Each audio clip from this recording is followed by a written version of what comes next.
ओम शांति। 7 अगस्त 2017। बाबा के महावाक्य। मीठे बच्चे, घड़ी घड़ी देही अभिमानी बनने की प्रैक्टिस करो। मैं आत्मा हूँ, एक शरीर छोड़ दूसरा लेती हूँ। अब मुझे घर जाना है। प्रश्न: सबसे मुख्य त्योहार कौन सा है और क्यों? उत्तर: सबसे मुख्य त्योहार है रक्षाबंधन, क्योंकि बाप जब पवित्रता की राखी बांधते हैं तो भारत स्वर्ग बन जाता है। रक्षाबंधन पर तुम बच्चे सबको समझा सकते हो कि यह त्योहार मनाना कब से शुरू हुआ और क्यों। सतयुग में इस बंधन की दरकार ही नहीं, लेकिन वह कह देते हैं यह रक्षाबंधन तो परंपरा से चलता आया है। गीत जय जय अम्बे मां। ओम शांति। यह भी भक्ति मार्ग का गीत है। भक्ति मार्ग में अनेक प्रकार का गायन होता है। गायन निराकार, आकार और साकार तीनों का होता है। अब बाप बच्चों को समझाते हैं। बच्चे तो समझ गए कि हम आत्मा हैं। हमको समझाने वाला है परमपिता परमात्मा। सर्व मनुष्य मात्र को सद्गति देने वाला एक ही है। फिर उनके साथ जो सर्विस करने वाले हैं उन्हों की भी महिमा गाते हैं। बाप तो कहते हैं मामेकम याद करो। आत्मा समझती हैं अभी परमपिता परमात्मा हमको सम्मुख नॉलेज देते हैं। उस बाप की ही अव्यभिचारी याद रहनी चाहिए और कोई नाम रूप की याद नहीं आनी चाहिए। आत्मा तो सब हैं, बाकी शरीर मिलने से शरीर के नाम बदलते जाते हैं। आत्मा पर कोई नाम नहीं, शरीर पर ही नाम पड़ता है। बाप कहते हैं मैं भी आत्मा हूँ, परंतु परम आत्मा यानी परमात्मा हूँ। मेरा नाम तो है ना, मैं हूँ आत्मा। मैं शरीर कभी धारण करता नहीं हूँ, इसलिए मेरा नाम रखा गया है शिव। और सभी के शरीर के नाम पड़ते हैं। मेरा तो शरीर नहीं है, नाम तो चाहिए ना। नहीं तो मैं भी आत्मा, तो फिर परमात्मा कौन है? मैं हूँ परम आत्मा, मेरा नाम है शिव। जो भी पूजा करते हैं लिंग की करते हैं। लिंग पत्थर को ही परमात्मा कहते रहते। फिर जैसी भाषा वैसा नाम, परंतु चीज एक ही है। जैसे तुम्हारी आत्मा वैसे मेरी है। तुम भी बिंदी, मैं भी बिंदी हूँ। मुझ बिंदी का नाम है शिव। पहचान के लिए नाम तो चाहिए ना। इस समय ब्रह्मा सरस्वती जो बड़े ते बड़े हैं उनको भी सद्गति मिल रही है। सद्गति तो सभी आत्माओं को मिलनी है। सभी आत्माएं परम धाम में रहती हैं। फिर भी परमात्मा को तो अलग रखेंगे ना। सबको अपना अपना पाठ मिला हुआ है। सारी रुद्र माला का बीज रूप बाप है ना। सभी उनको याद करते हैं ओ गॉड फादर। सभी जगह फादर को याद करते हैं, मदर को नहीं। यहाँ भारत में ही आकर पतितों को पावन बनाते हैं। मदर भी एडॉप्टेड हैं। सरस्वती को भी परमपिता परमात्मा ने ब्रह्मा द्वारा एडॉप्ट किया और फिर इसमें प्रवेश किया है। यह एडॉप्शन और प्रकार की है। थ्रू तो कोई चाहिए ना। कहते हैं इन द्वारा मैं नॉलेज सुनाता हूँ, इन द्वारा बच्चे अडॉप्ट करता हूँ। तो यह माता भी सिद्ध होती है। प्रवृत्ति मार्ग है ना, परंतु है तो मेल, इसलिए मुख्य सरस्वती को माता के पद पर रखा जाता है। यह बड़े गुह्य राज समझने के हैं। प्रजापिता है ना, प्रजा को रचने वाला। इन द्वारा वह रचते हैं। ऐसे नहीं कि सरस्वती द्वारा कोई एडॉप्ट करते हैं, नहीं। यह तो बड़ी समझ की बात है। पहले पहले बाप का परिचय देना होता है। गाते भी हैं पतित पावन आओ। यह किसने कहा? आत्मा ने। क्योंकि आत्मा और शरीर दोनों ही पतित हैं। पहले तो अपने को आत्मा समझना है। आत्मा ही कहती है मैं शरीर लेता हूँ, छोड़ता हूँ। एक एक बात निश्चय में बिठानी होती है, क्योंकि नई बात है ना। और जो सुनाते हैं वह है मनुष्य, भगवान तो नहीं। जब कोई आते हैं तो पहले पहले यह समझाओ कि आत्मा और शरीर दो चीजें हैं। आत्मा अविनाशी है। पहले अपने को आत्मा समझो। मैं मैजिस्ट्रेट हूँ, यह किसने कहा? आत्मा इन ऑर्गन से कहती है। आत्मा जानती है मेरा शरीर का नाम भी है और पद भी है मैजिस्ट्रेट का। यह शरीर छोड़ने से मैजिस्ट्रेट पद और शरीर का नाम रूप सब बदल जाएगा। पद भी दूसरा हो जाएगा। तो पहले पहले आत्म अभिमानी बनना है। मनुष्यों को तो आत्मा का ज्ञान भी नहीं है।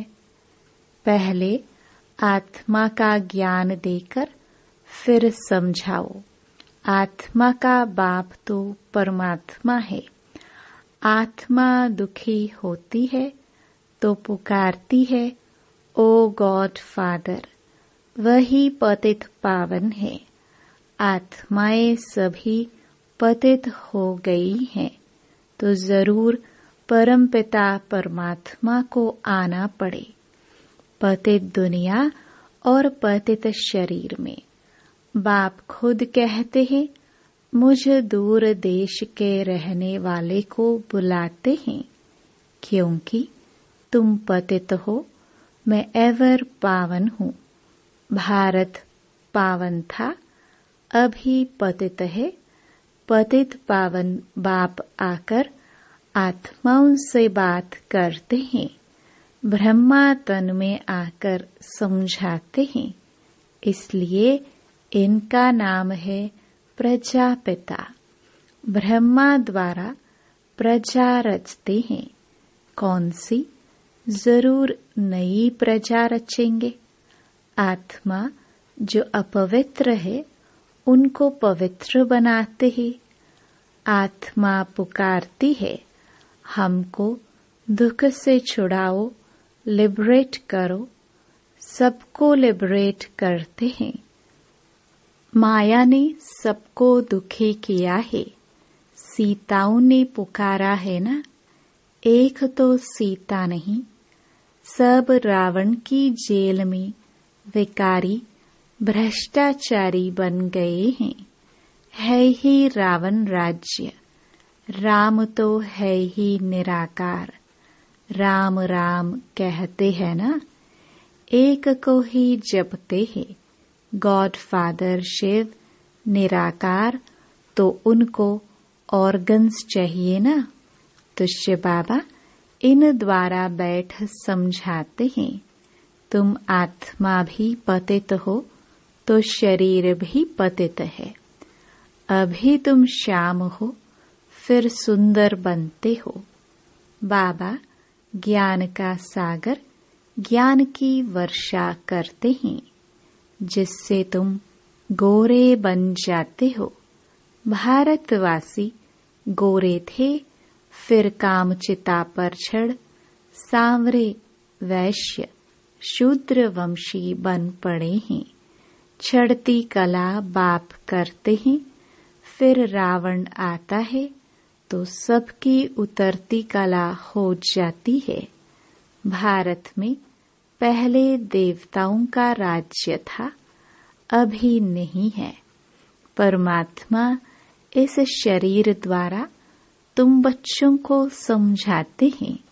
जो वर्षा लेने वाले हैं, उनको खुशी का पारा चढ़ता रहेगा। श्रीमत पर तो जरूर चलना होगा।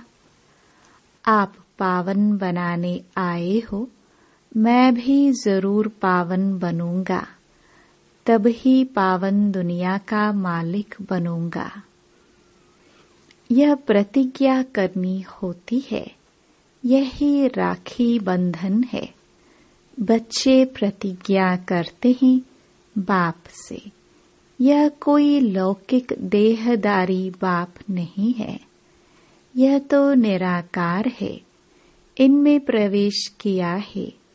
कहते हैं तुम भी देही अभिमानी बनो। अपने को आत्मा समझ, मुझ परम पिता परमात्मा को याद करो। भारत में ही प्योरिटी थी तो कितनी पीस प्रॉस्पेरिटी थी, और कोई धर्म वाला नहीं था।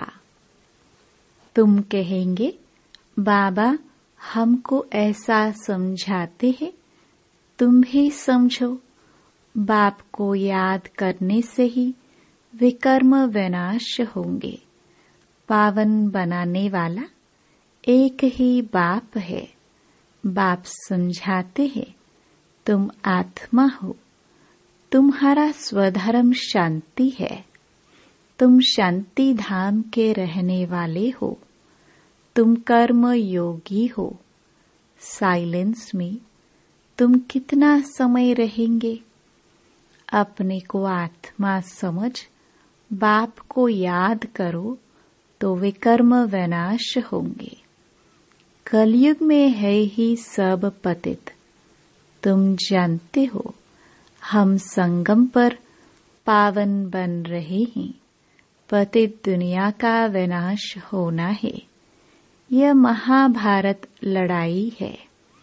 नेचुरल कैलामिटीज होती है। इन द्वारा पुरानी दुनिया खलास होनी है। नई दुनिया में है ही देवताओं का राज्य। तो अभी हम परमपिता परमात्मा के फरमान पर चलते हैं। उनकी श्रीमत मिलती है। यह नॉलेज बड़ी समझने की है। बोलो ऐसे नहीं कि एक कान से सुन दूसरे कान से निकाल देना है। यहाँ तो पढ़ना है। 7 दिन की बट्ठी भी मशहूर है। 7 रोज बैठकर समझो। बाप को और अपनी जन्मों को जानो। हम कैसे पतित बने हैं, फिर कैसे पावन बनना है। अगर नहीं समझेंगे तो पछताना पड़ेगा, क्योंकि सिर पर पापों का बोझा बहुत है। एक ही बाप मोस्ट बिलवड है, जो हमें पावन दुनिया का मालिक बनाते हैं। बाकी तो सभी 1-2 को पतित ही बनाते हैं। सतयुग में पवित्र गृहस्थ था, अब अपवित्र बने हैं। यह है ही रावण राज्य। अब स्वर्ग में चलना है तो पावन बनना है, तब ही बेहद के बाप से वर्षा मिलेगा। यह तो याद करो, हम शांति धाम के वासी हैं, फिर सुखधाम में गए। अभी तो दुखधाम है, फिर जाना है शांति धाम। इसलिए देही अभिमानी बनना है। बाप कहते हैं, घर में रहते एक तो पवित्र बनो, दूसरा मुझे याद करो तो पाप नाश हो जाएंगे। याद नहीं करेंगे, पवित्र नहीं रहेंगे तो विकर्म कैसे विनाश होंगे? रावण राज्य से कैसे छूटेंगे? यहाँ सब शोक वाटिका में है। भारत आधा कल्प शोक वाटिका में और आधा कल्प अशोक वाटिका में रहता है। आप भी पतित दुनिया में हो ना? तुम अथॉरिटी से समझाने वाले हो तो भी रिस्पेक्ट से बोलना है कि तुम भल कहते हो कि हम गॉड फादर की संतान हैं, परंतु फादर का ज्ञान कहाँ है? लौकिक बाप को तो जानते हो, परंतु पारलौकिक बाप जो इतना बेहद का सुख देते हैं, स्वर्ग का मालिक बनाते हैं, उनको तुम नहीं जानते हो। भारत को जिसने स्वर्ग बनाया था, उनको तुम भूल गए हो। इसलिए ही यह हालत हुई है। सभी भ्रष्टाचारी हैं, क्योंकि विष से पैदा होते हैं। यह तो कोई भी समझ जाएगा, इसमें इंसल्ट की कोई बात नहीं है। यह तो समझानी दी जाती है। रक्षा बंधन का ही महत्व है। बाप कहते हैं, विकारों पर जीत पाकर मुझे याद करो और शांति धाम को याद करो तो तुम वहां चले जाएंगे।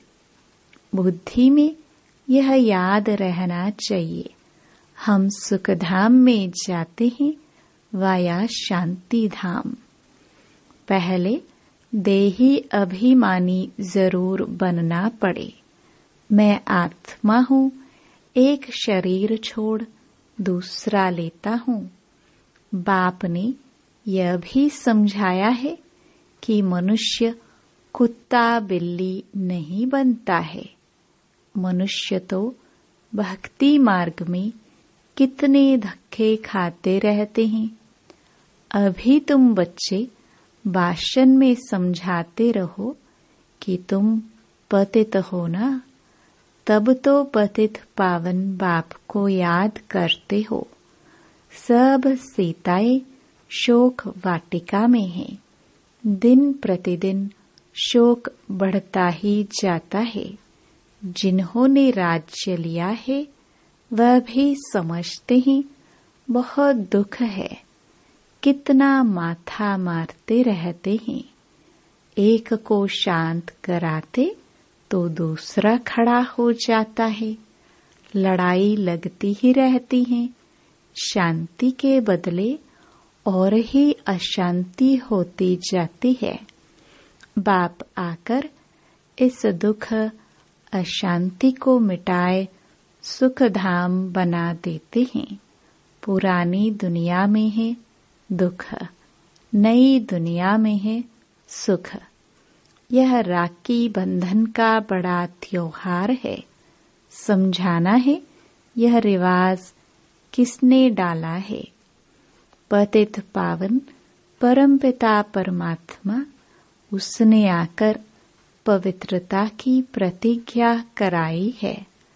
5000 वर्ष पहले प्रतिज्ञा की थी। अब फिर परमपिता परमात्मा से बुद्धि योग लगाओ तो तुम पावन बन जाएंगे।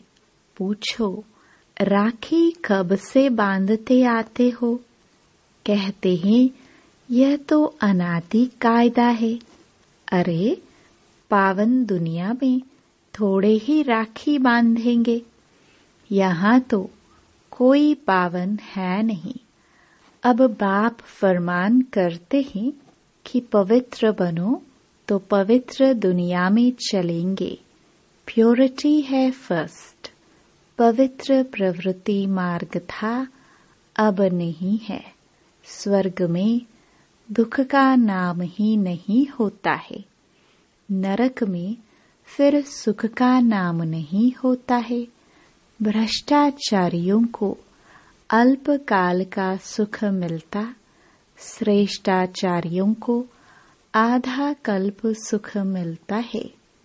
यह तो जानते हो। राखी उत्सव पास होगा, कहेंगे हूबहू कल्प पहले भी हुआ था। ड्रामा को पूरा न समझने के कारण मौंज भी पड़ते हैं। पहले पहले परिचय देना है बाप का। बाप ही आकर लिबरेट करते हैं। राखी बंधन कब से शुरू हुआ, इनका भी बड़ा महत्व है। लिख देना चाहिए। आकर समझो, कोई को भी समझाओ, कहाँ भी भाषण के लिए जगह दे। कांग्रेस वाले दुकानों पर खड़े होकर भाषण करते हैं तो ढेर आ जाते हैं। सर्विस के लिए पुरुषार्थ करना चाहिए। अच्छा, मीठे मीठे सिखिलधे बच्चों प्रति माता पिता बाप दादा का याद प्यार और गुड मॉर्निंग।